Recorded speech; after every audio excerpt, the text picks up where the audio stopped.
শ্রাবণের দ্বিতীয় সোমবার আমরা গিয়েছিলাম তারকেশ্বরে। হ্যাঁ বন্ধুরা, চলো কাহিনীটা প্রথম থেকেই বলি। রবিবার বেরিয়েছিলাম আমরা তারকেশ্বর যাওয়ার জন্য, এসছি গরিফা স্টেশনে, আর দিদিরা সবাই এসছিল। তো যাই হোক, তারপর ট্রেন ধরেই আমরা চলে এসেছি ব্যান্ডেলে, আর ব্যান্ডেল থেকে আমরা যাব শেওড়াফুলিতে। ব্যান্ডেলে এসে আমরা ঘাবড়ে গিয়েছিলাম, আর অনেক পরে ট্রেনে উঠে পড়লাম। থেকে প্রাকৃতিক দৃশ্য দেখতে দেখতে আমি চলে এসেছি শেওড়াফুলি স্টেশনে। বাপরে, এখানে যা ভিড় ছিল কি বলবো বন্ধুরা, প্রচন্ড ভিড় ছিল। আর দেখো আমাদের এদিকে ঘট কিনবো, আর ওপাশ থেকে দেখো কি লাইনটাই না পড়েছে। আর ঘট যেহেতু কেনা হয়ে গেছে, আর এদিকে দেখো কি ভিড়, ব্রিজ তো পুরো লোড হয়ে গেছিল, আর আমরা এদিকে ঘরটা নিয়েও নিয়েছি। এই ভিড় সামলে আমরা এখন যাব গঙ্গার ঘাটে, আর গঙ্গার ঘাটে এসে দেখি এত পরিমাণে ভিড়, আর এদিকে চলছিল ভাটা। আমি এদিকে স্নান করে বাবার ঘটের জন্য জল নিয়ে চলে আসলাম। অনেক ভিড় সামলে আমরা চললাম তারকেশ্বরে যাওয়ার উদ্দেশ্যে। ঘটগুলো না শিখার সাথে বেঁধে নিয়েছিলাম যাতে হাতে করে নেওয়া যায়। সত্যি কথা বলতে আমি কিন্তু এই প্রথমবার তারকেশ্বর যাচ্ছি, আর যেতে যেতে বাবার দর্শন আগেই হয়ে গেল। দেখো বন্ধুরা, মোড়টা কাটাতেই এই ভিড়ের মধ্যে আমাকে পড়ে যেতে হলো। তো চলো,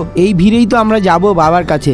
তো কি বলো বন্ধুরা, এতে আমরা একটা জায়গায় চলে এসেছি, আর আমি তো ঠিক নামও জানি না। আর এখানে দেওয়া হচ্ছে বিস্কুট, আর আমি একটা বিস্কুট নিয়ে নিয়েছি। আমরা এতটাই হেঁটেছি পুরো ক্লান্ত হয়ে গেছে, আর আমার পায়ের অবস্থাটা দেখো কি অবস্থা না। যাই হোক, এখানে আবার খিচুড়ি দিচ্ছিল, আমি আবার এক প্লেট খিচুড়ি নিয়ে নিয়েছি, আর খিচুড়িটা কিন্তু বেশ দারুণ ছিল। যাই হোক, খাওয়া দাওয়া শেষ করেছি, আর অনেকক্ষণ হেঁটে আবার চলে আসলাম ডাকাতকালী বাড়িতে। এখানে জল ঢাললাম আর মাকে প্রণাম করলাম। এখানেও না এত ভিড় ছিল, আর মায়ের দর্শনও ঠিক মতন করতে পারলাম না। আর অনেকটা হেঁটে যাওয়ার পর একটা ক্লাবের এখানে এসেছি, এসে এখানে আমি স্নান টান করে নিয়েছিলাম, আর এখানে চলছিল নাচানাচি। দেখো কেমন ওরা মজা করছিল। এখান থেকে বেরিয়ে আমরা হেঁটে হেঁটে যাওয়ার পরে আবার মাঝ রাস্তায় এসে একটু বিশ্রাম করে নিলাম। আমার পায়ের অবস্থাটা তো খুবই খারাপ হয়ে গেছিলো, তাই একটু ওষুধ খেয়ে নিলাম। ওষুধ খেয়ে আমরা আবারও চললাম। আর তখন 3টে তারকেশ্বর গেটের সামনে এসে পৌঁছে গেলাম। আর সত্যি এত আনন্দ লাগছিল, কারণ অনেকটা হেঁটেছি, পায়ের অবস্থা পুরো একদম কাহিল ছিল।